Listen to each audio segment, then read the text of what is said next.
The chair would remind my colleagues to direct comments to the chair. The gentleman from Oklahoma is recognized.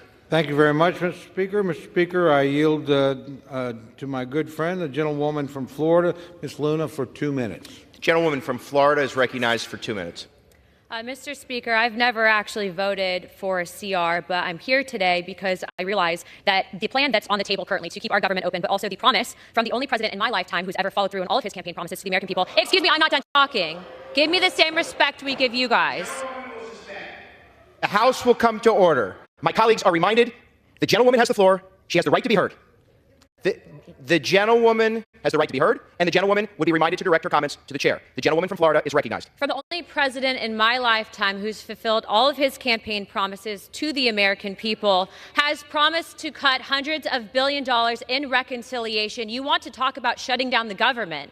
The deal that was negotiated was largely rejected by the American people, which, to Speaker Johnson's credit, pulled it from the floor, which is why we're here today. The deal on the table will keep the government open for the American people, and if you guys so choose to shut it down, it will be on you, but not the Republican Party.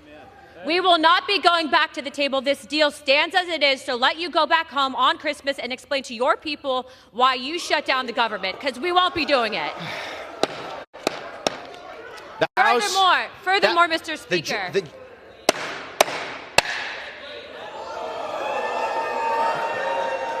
The House will be in order.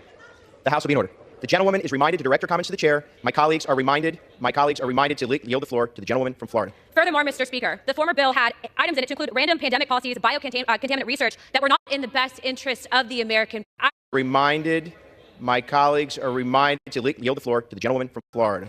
Furthermore, Mr. Speaker, the former bill had items in it to include random pandemic policies, biocontaminant research that were not in the best interest of the American people. So the deal on the table is as is. You either vote for it or you vote for the shutdown, but it will be not on the Republican Party, but on Democrats as it stands. Mr. Speaker, I yield my time.